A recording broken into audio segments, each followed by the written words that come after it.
I'm fully convinced this was not an accident. And I refuse to follow the phantoms and falsehoods so many are swallowing hook, line, and sinker. I honestly think I'm getting very close to who the main players were in this scenario, and I plan on exposing them and seeing that they are caught, tried, and convicted for the murder of Kiely Rodni. I'm sure you've all heard the term. You see something advertised in a flyer. You go to the store to purchase it at this great reduced price. You get there and they tell you, oh, we just ran out. But hey, we have something similar. It's only $10 more. Gotcha. Unfortunately, that kind of stuff goes on all the time. Car dealerships are pros at those kind of tactics. Yeah, we'll sell you this great car for only $12,000. You're like, cool, let's do it. So then they go in and they bring out the paperwork. And then there's the title fee, the application fee, the kick the tires to see if they're rubber fee, the clean out the ashtray even though the owner was a non-smoker fee, the adjust the headlight that didn't need adjustment fee, the having to walk from the lot to the office fee, you name it. And then you're looking at the paperwork and you see it's not $12,000. It's now $23,500. What? Oh yeah, that's the base price. But this is the price after all the fees we have to add to it. Huh. Yeah, so then you walk out the door giving them some middle finger energy. That's just one form of bait and switch. There are other forms of bait and switch as well. One form of bait and switch is setting up a GoFundMe for a specific purpose and then changing it to something altogether different than the original purpose that the people contributed to. Just so you know, that's called fraud. The GoFundMe terms of service reads as follows, and I just want to read the first part.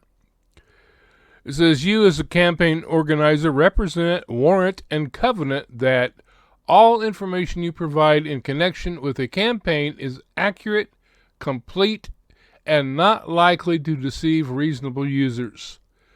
All donations contributed to your campaign will be used solely as described in the materials that you post or otherwise provide. All right, the rest of it's just a bunch of legalese, which doesn't really, not worth going over.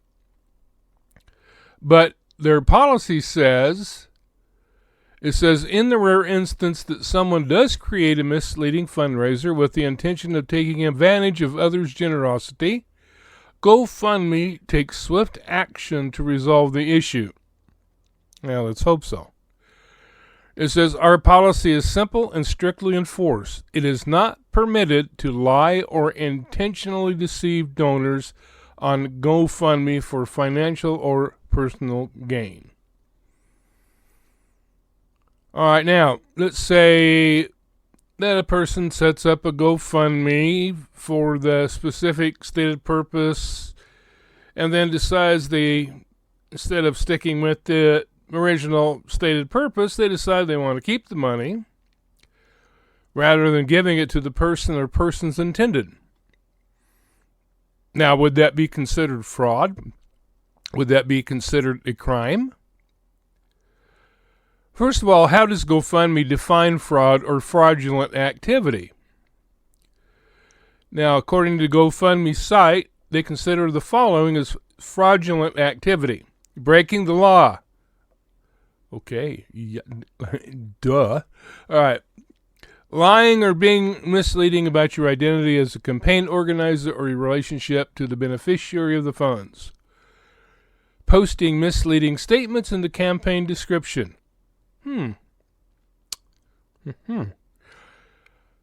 Not delivering funds to the stated beneficiary. And this is the main one. not using funds for their stated purpose. So, if a person sets up a GoFundMe but doesn't use the funds for the original stated purpose, but instead changes the purpose for their own benefit, shall we say, would that be considered fraudulent activity? Well, according to GoFundMe's definition, yes, it is. It is fraudulent activity. Okay, the next question is, and we already know innately that this is unethical. I mean, anybody looking at this, if you've got any moral compass at all, you know that it's unethical. But is it a crime? According to one law firm speaking about this, they say this. They say with so many people seeking so much money ostensibly for good causes via sites such as Fundly, Kickstarter, or GoFundMe, perhaps you've wondered if a person could go to jail for a fundraising scam when funds are collected for a stated purpose but instead are used in other ways. The answer is yes, you could, because it's a crime. All right, so as I stated, GoFundMe was created for the sole purpose of reward money for information leading to Kiely's whereabouts. And when I say I previously stated in my last video, I talked about this. So if you haven't seen that, then that's what I'm talking about. Is that the GoFundMe for Kiely Rodni was created for the sole purpose of reward money leading to her whereabouts. Now, since the fund was created for this purpose, according to GoFundMe's own guidelines, as we read, using the money for any purpose other than the stated purpose, reward money, would be considered fraud. Now, keep in mind that this was created, the GoFundMe itself was created on Sunday, August 7th at 12:28 p.m.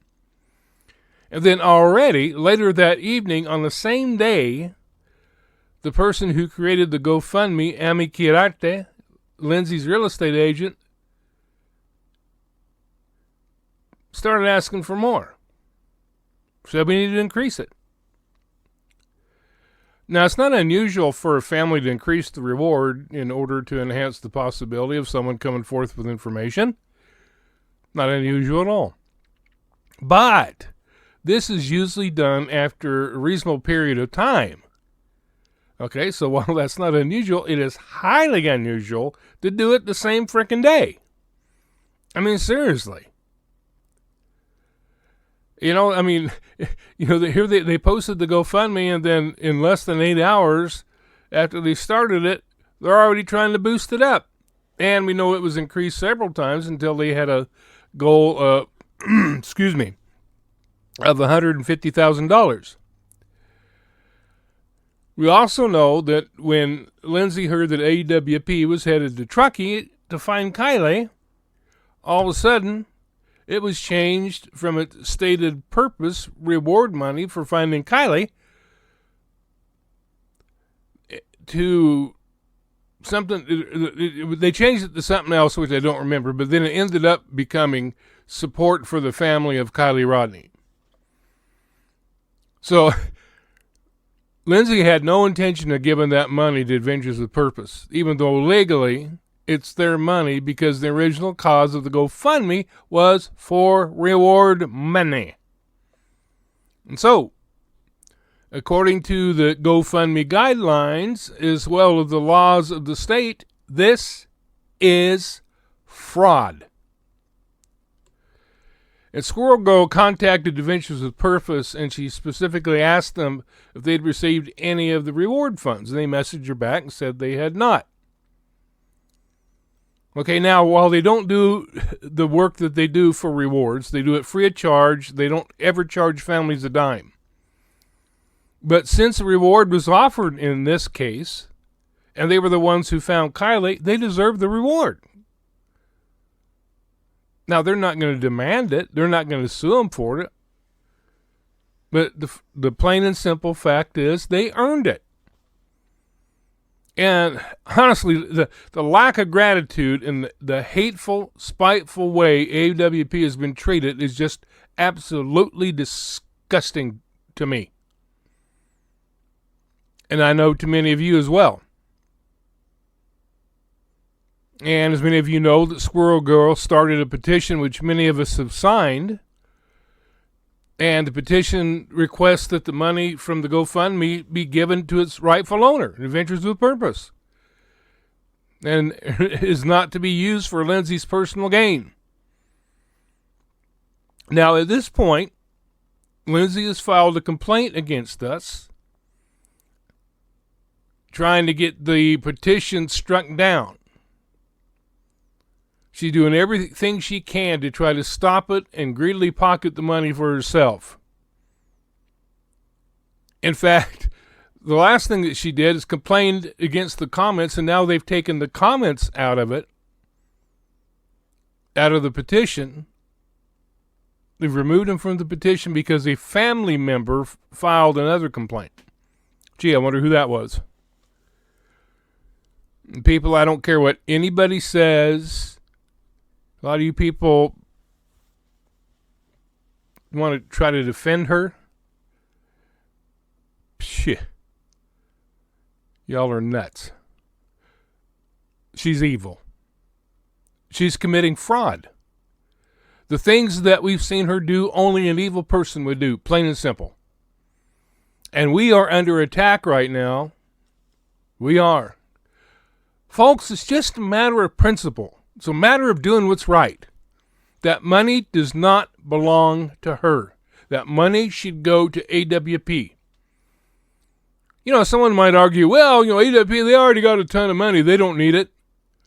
Well, maybe they don't need it. I don't know. But that's not the point. It's a matter of principle. It's a matter of fairness. It's a matter of doing what's right. Not to mention the fact that what she's doing is fraud and she could be prosecuted. Oh, doubt that would ever happen, though.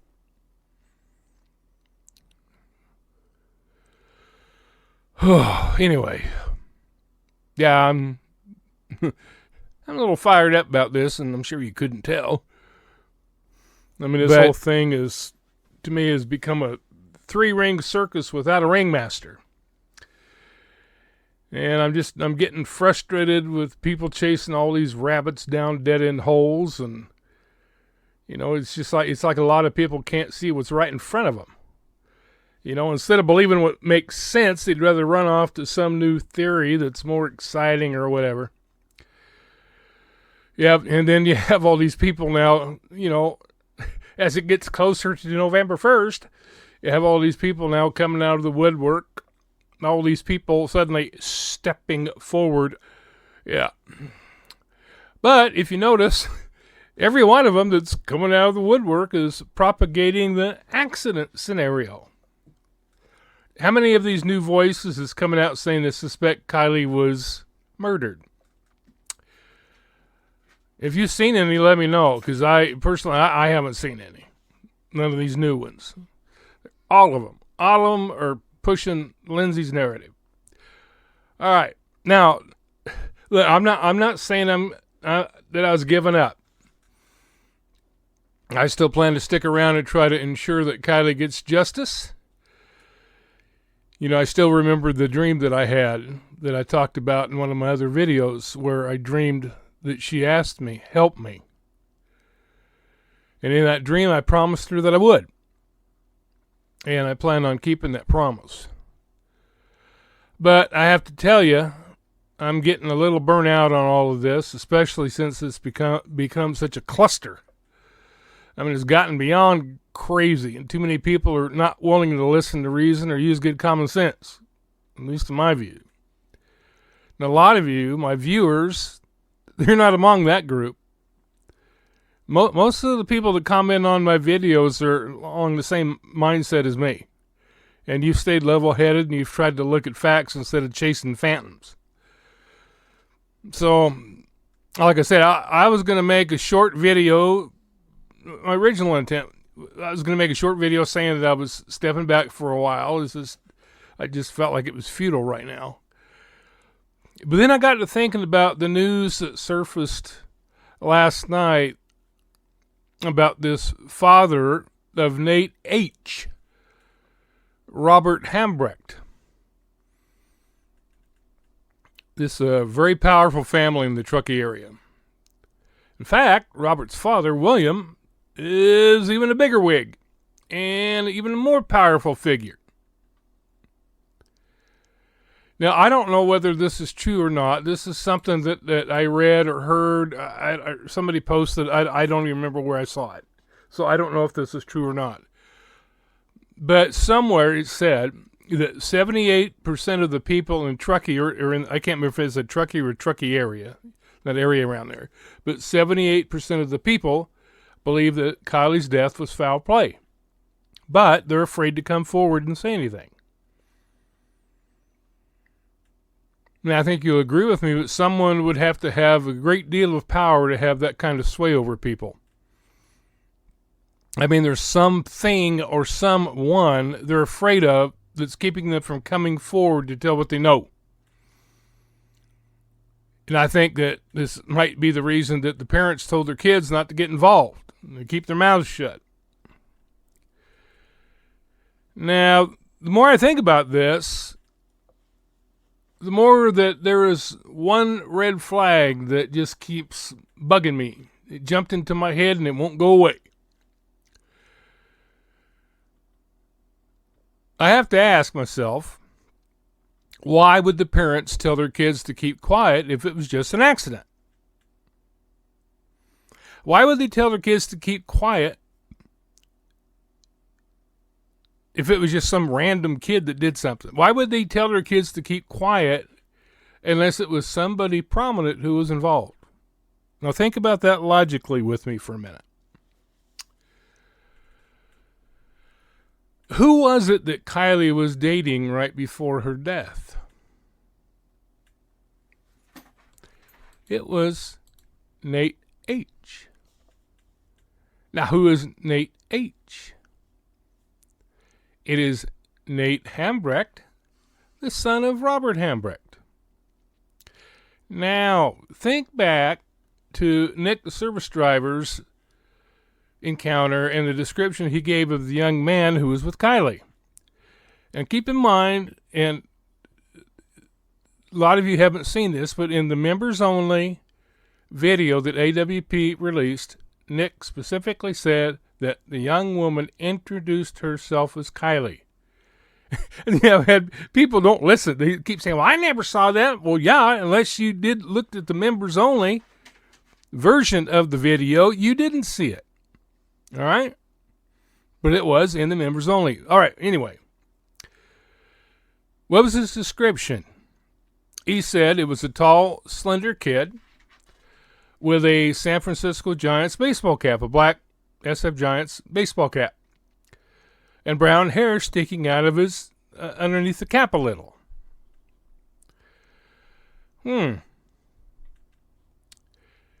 Now, these pictures I got off of, well, it was on TikTok, but it was posted on YouTube.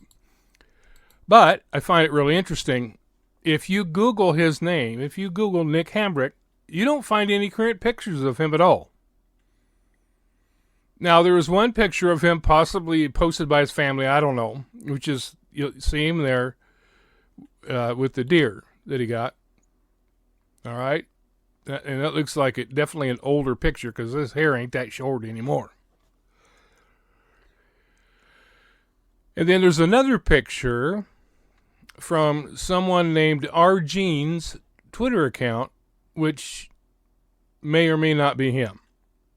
I think it probably is, just since when I did the search, it came up under his name. Now, normally, these kids have their pictures plastered all over, and you can generally, find dozens of pictures of them, no matter who you run. So I know current ones of him. Kind of weird. Now, I was kind of intrigued by this picture posted by R. Jean, the one that shows him without a hat, just with the long hair, if that's him. which I kind of think probably is.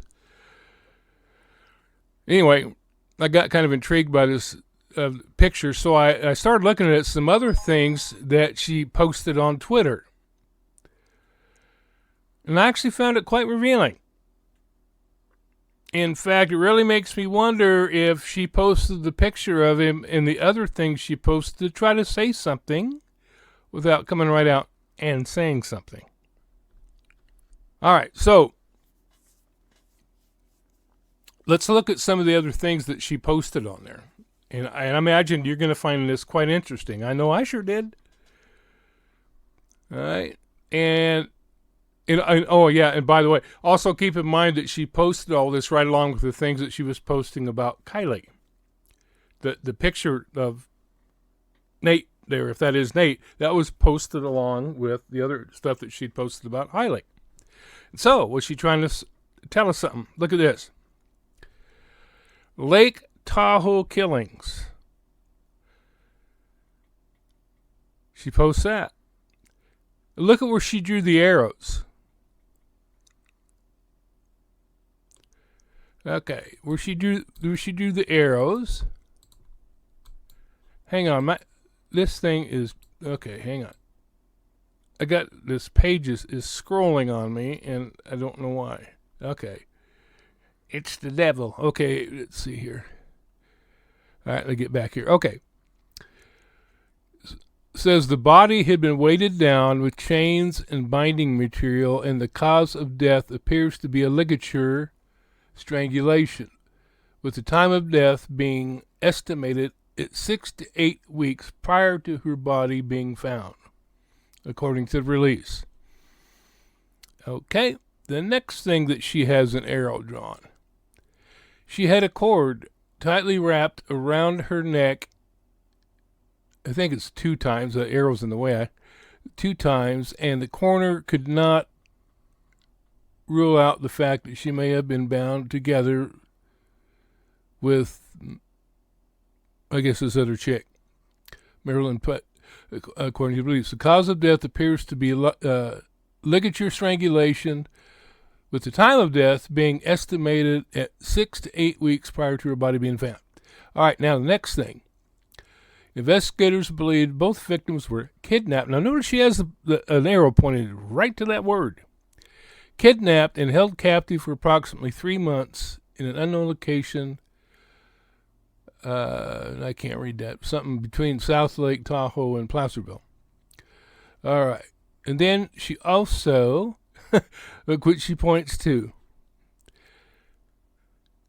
Putt was closely associated with several leading members of the Church of Scientology at the time of her death, and investigators asked someone associated with the church in the South Lake Tahoe area in the late 1970s and early 1980s to contact Chief Investigator Robert Corley, blah, blah. Anyway. All right, so this is really faint for me. I'm really having a hard time reading it, so bear with me. Okay.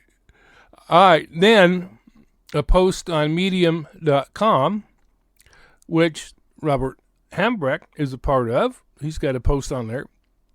And is also a part of which Evan Williams, one of the founders of Twitter, founded this medium.com. Notice what she's got circled. Some locals think Kiely was at the Truckee River RV Park gas station in Eastside Delhi, blah, blah, blah, Herschel Road. It's a place with cheap gas that Kiely stopped there to fill up her CRE. All right. And then the next post, she then posts a picture of the store itself with an arrow showing, the name of the store. Okay? So this gal's very thorough. You're going to see by the time we get done that I really think she's got a message and that she's trying to say something without having to come right out and say it and get in trouble. All right, then, next thing she has is she has this newspaper clipping. Well, actually, not newspaper. It's from online. Well, online newspaper. Showing the Fox News clip with the picture of the search efforts. They're down at the lake. All right? And then she has what looks like a reply to a tweet from the Nevada County Sheriff's Office. Okay, so anyway, it's about the pathology toxicology report. Okay. There's Klinkenbeer, Jason Klinkenbeer. I think he's the public information officer for that other people have contacted, I believe, if I remember right. Or he's the chief deputy coroner, I guess. Sergeant Jason Klinkenbeer, chief deputy coroner. All right, so then one picture that I find very telling, and I'm sure you will too. She posts this collage of Sammy wearing the same outfit as the girl in the store photo. And then to the right, there's a picture of Kiely, which I believe she posted that to show that Kylie's hair is completely different than the girl in the store photo. Uh-huh. Yeah, that's what I said and what a lot of you said. A ton of you have said that. All right. Funny that she posts this. All right. Then she posts this screenshot from a live feed from the CNY family. And you notice the title of the one she chose, which to me, it makes me feel that it echoed her sentiments about this case. Like, what's going on? The next thing she posts is this screenshot about Lindsay filing the complaint against the petition we have going. Kylie's parent filed a complaint against our petition. All right, now, these next posts are kind of freaky. But extremely interesting at the same time. And the question I'm asking is, why would she post these? Well, I think I know why, and you probably do too. Check these out. First one is this: Wiccan goddess and gods. And I'm not going to read through that. It's just I just want you to see that. You know, I find it interesting she posts that. Now this next one is even more telling to me. And does it remind you of anything?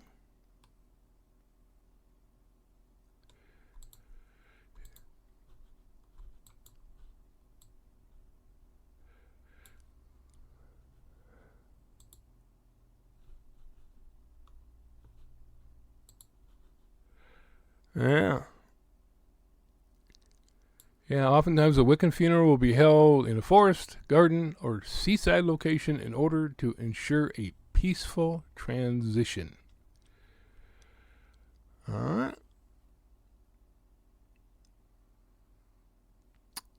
Anyway, if you want to take a screenshot of this off of here, you can. I'm not going to read through the whole thing. I'm just, showing. She posts that thing, and then she posts this. And I think it's pretty clear the message that she's trying to send. Because the next thing she posts right after this one that we're looking at now is, ta-da! Kindred Art and Folk Institute is with Lindsay Neiman and 3 others at Lost Trail Lodge. This is from 6 years ago. I thought it said 2018, but I guess it says 2016, so it's from 6 years ago. Inspired journey with creative empowerment. Yep. So what does she do? This gal who is from the area and knows his family is tying this picture to the Wiccan stuff. All right. I'd venture to guess that picture there's probably from her Facebook account. I don't know.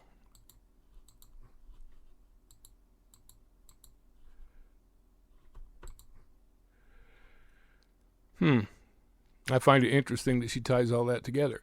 And then this one last picture is taken somewhere Have no idea where, but if I were to guess, use your imagination. Maybe initials LTL. And I'm not talking less than truckload.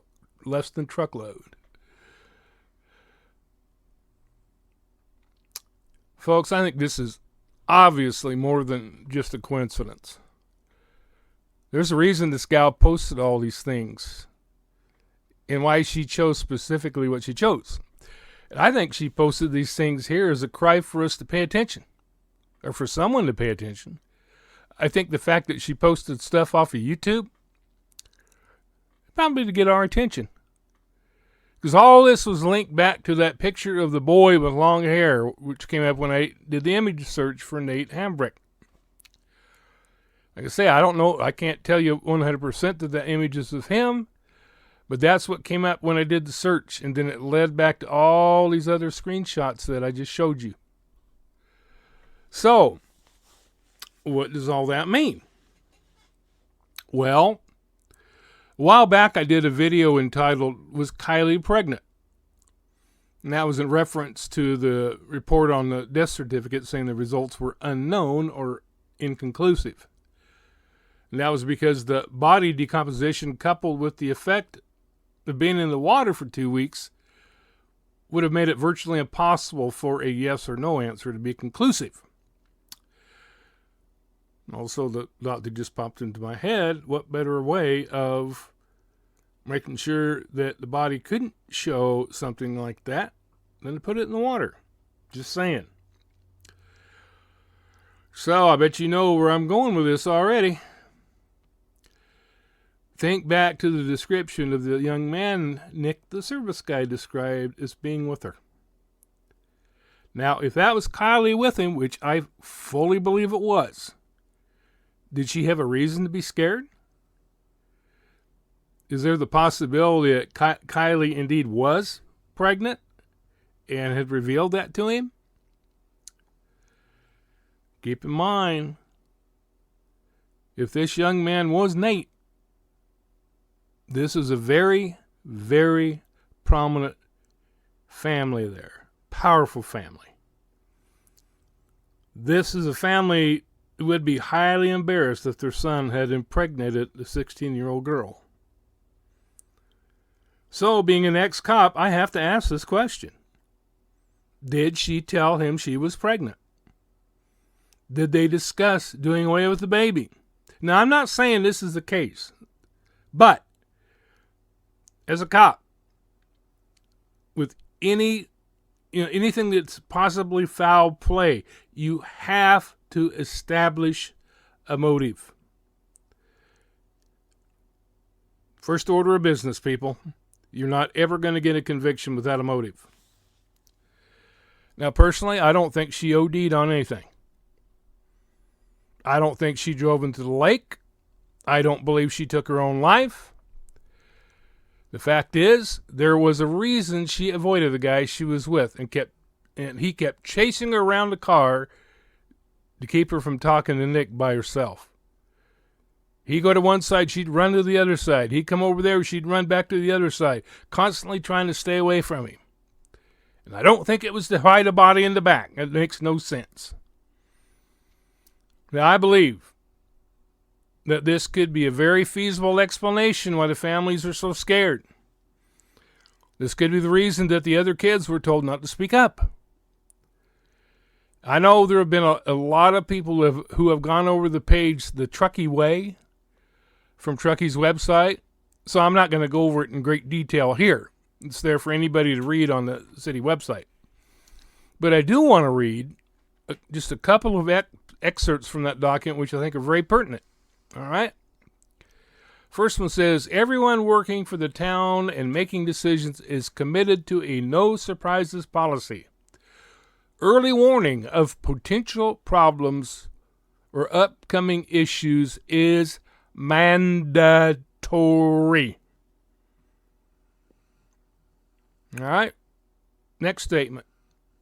The town views itself as a part of a larger family which makes up the community. Boy, we've never heard that word before, have we? Arr. When a community concern arises, the town believes its role is to reach out and actively engage all segments of the community in an open and transparent dialogue. Yeah. Now, it could be an innocent statement, But then again, look at what we've seen. It says here, separate the people from the problem. No personal attacks or assignment of blame. Focus on the interests of those involved and not positions they may take. The process looks for a wise, which is in quotes, for a wise, why did they put that in quotes? For a wise outcome that tries to meet multiple interests. So, I'm not saying that this is what happened. I'm not accusing anybody. I'm hypothesizing. However, there has to be a reason why 78%, if that's true, and like I said, I don't know how we can confirm that, but that's what's been said. But there has to be a reason why 78% of the people believe it's foul play, but are afraid to come forward. And there has to be a reason why they told their kids to keep quiet and not get involved. And it has to be a good reason. Now, as far as I know, 2 plus 2 still equals 4. So put 2 and 2 together. Take care. Here's a hypothesis for you. Let's say you were like one of the richest, the most influential, most powerful, if not the most powerful family in the Truckee area. And let's say that you had a son that's just graduating high school. You have great plans for him. He's just about to go off to college. You want him to become, let's say, a great politician or something. And let's say that he inadvertently gets a girl pregnant. Now that's going to destroy the plans. He's going to have to forego college and go to work. And now to support this young lady. Oh, you don't want that, though. You want him to become something great. Maybe president someday. What lengths would you go to cover that up? Here's another hypothesis. Let's say that you had a girl killed and you had her car dumped in a reservoir somewhere. You want to make sure the plan was carried out. Would you hire people to check on it? Would you have somebody go dive to make sure? Would you hire somebody in a high clearance governmental position with access to high clearance imagery of, let's say, the Lake Prosser area? Let's say you had the funds and the connections to do something like that. Would you send them to the reservoir to make sure that she was taken care of?